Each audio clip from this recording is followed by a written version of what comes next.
Hello বন্ধুরা, আমার এই ট্রাভেল ব্লগ চ্যানেলে আপনাদের স্বাগত। অনেক ব্যস্ততার মাঝেও আমরা বেরিয়ে পড়লাম এই রোড ট্রিপে। দেখুন বন্ধুরা, সকাল সকাল আমরা তৈরি হয়ে নিয়েছি। এখন বাজে ভোর 5টা। আপনার দাদা গাড়িটা বাইরে বের করে নিয়েছে। আমরা সমস্ত লাগেজগুলো গাড়িতে দিয়ে দিচ্ছি। আমাদের দুটো গাড়ি ছিল এবং আমরা অনেকজন মিলে যেতে চলেছিলাম মৌসুমী আইল্যান্ড। দেখুন আমরা রাস্তায় বেরিয়ে পড়েছি। প্রথমে পেট্রোল পাম্পে যাচ্ছি তেল নিয়ে নেওয়ার জন্য। তেল নিয়ে নেবার পর আমরা চুরিয়ালের দিকে রওনা দেব।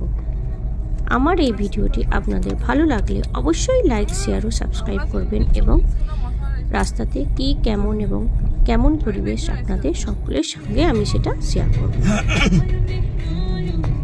চলুন বন্ধুরা, আগে দেখে নেওয়া যাক। দেখুন বন্ধুরা, চলে এসছে আমাদের চুরিয়াল বাজার। সামনেই আসতে চলেছে চুরিয়ালের নতুন ব্রিজ। চুরিয়াল ব্রিজ ক্রস করে আমরা বাদিকে ডায়মন্ডের দিকে রওনা দেব। দেখুন বন্ধুরা, চুরিয়ালের নতুন ব্রিজ।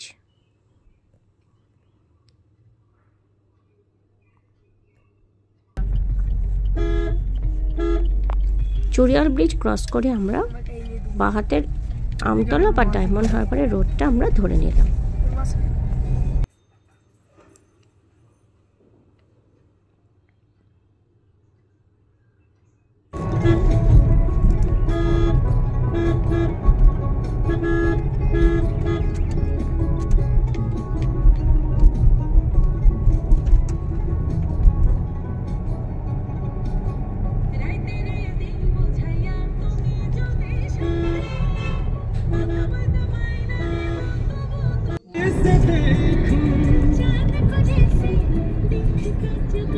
দেখুন বন্ধুরা, চারিদিকের পরিবেশ কতটাই সুন্দর মনোরম। যেহেতু খুব সকাল সকালে আমরা বেরিয়ে পড়েছিলাম, সেই জন্য আমরা রাস্তাঘাটে সেখানে কোনো জ্যাম পাইনি।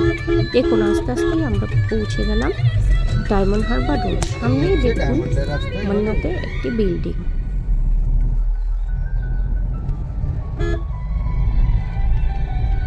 তারপর কিছুক্ষণ যাবার পরই আমরা পৌঁছে যাব ডায়মন্ড হারবারের গঙ্গার ধার।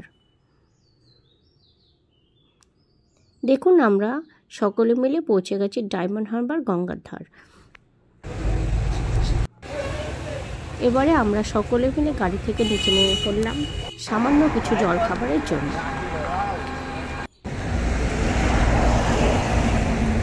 দেখুন গঙ্গাটা কত সুন্দর আর কতটা চওড়া।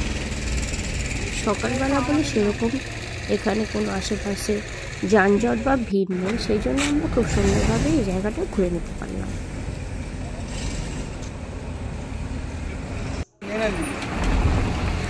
দেখুন বন্ধুরা, আমরা এই চা দোকানে চলে এসেছি। যে যেটা খাবে, চা, চকলেট, চিপস সকলে মিলে সেই সমস্ত কিছু খেয়ে নিয়ে আমরা আবার রওনা দিয়ে দেবো সামনের দিকে। দারুণ দারুণ চাটা।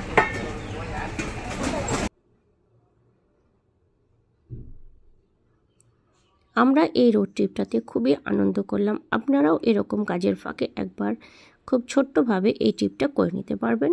জায়গাটাও খুব সুন্দর এবং রাস্তাঘাটও খুব ভালো। আপনাদের কোনো রকম সমস্যা এখানে যেতে হবে না। আমাদের এই প্রথম সমুদ্রের দিকে রোড ট্রিপ। আমরা বাইকার এই রোড ট্রিপটা যেতে চলেছি এবং রাস্তার কেমন পরিবেশ সেটাই আপনাদের সঙ্গে শেয়ার করতে চলেছি। আমাদের সকলের চা জল খাবার খেয়ে নেওয়া হয়ে গেছে। এবারে আমরা আবার নামখানা ব্রিজের দিকে রওনা দিলাম।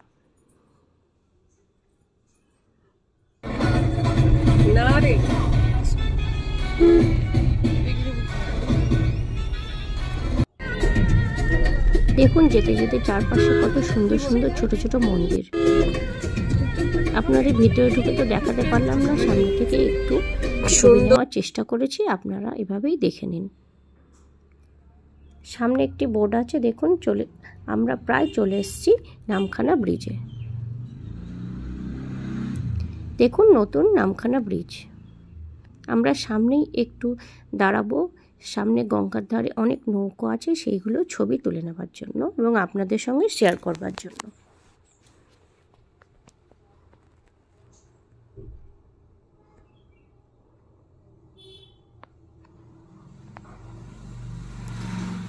দেখুন আশেপাশে আরো কত লোকজন বাইরে দাঁড়িয়ে আছে এই ব্রিজের সুন্দর মনোরম দৃশ্যের ছবিটা তুলে নেবার জন্য।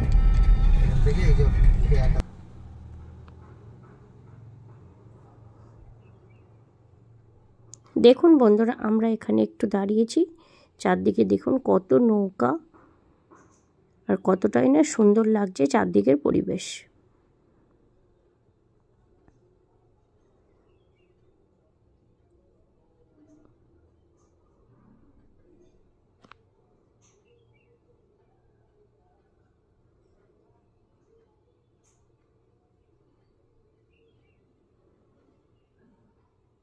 দেখতে পাচ্ছেন নৌকো শাড়িগুলো একদম লাল লাল হয়ে আছে, যেহেতু নৌকোগুলো সমস্ত লাল গ্রে কালারের তৈরি করা। এবারেই সামনে আসতে চলেছে Namkhana toll.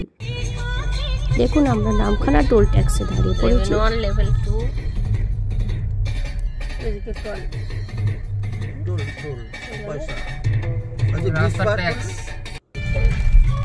Namkhana toll tax cross করে আমরা আবার সামনের দিকে এগিয়ে চললাম।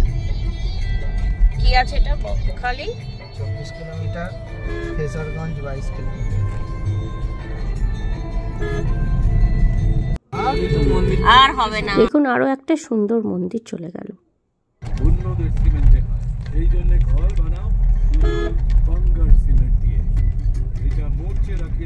এই ছোট একটা ব্রিজ ক্রস করবার পরই আমরা পা হাতে নিয়ে নেব মানালি আইল্যান্ডের ফেরিঘাটের রাস্তা। এই রাস্তা থেকে খানিকক্ষণ যাওয়ার পরেই চলে আসবে মৌসুনি আইল্যান্ডের फेरीघाट।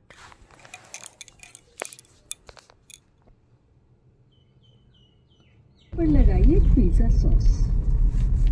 अब इसके ऊपर थोड़ा सा चीज, अब सब्जियां आप अपनी पसंद के अनुसार लगा दीजिए। দেখুন এই রাস্তাটা চারিদিকে শুধু গাছ আর গাছ, মাঝখান দিয়ে আমরা এগিয়ে যাচ্ছি সামনের দিকে। পৌঁছে গেলাম আমরা মৌসুমি আইল্যান্ডের ফেরিঘাট। আমরা কার সেখানেই পার্কিং করে আমরা সকলের লাগেজ নিয়ে ফেরিঘাটের দিকে চললাম। দেখুন পৌঁছে গেছি আমরা মৌসুমি আইল্যান্ডের ফেরিঘাট। এভাবেই আমরা পৌঁছে গেলাম মৌসুমি আইল্যান্ড। এর পরবর্তী পার্ট আপনাদের সামনে খুব শিগগিরই হাজির করব। আজকে এই পর্যন্তই রইল। ভালো লাগলে অবশ্যই সাবস্ক্রাইব করবেন। ধন্যবাদ।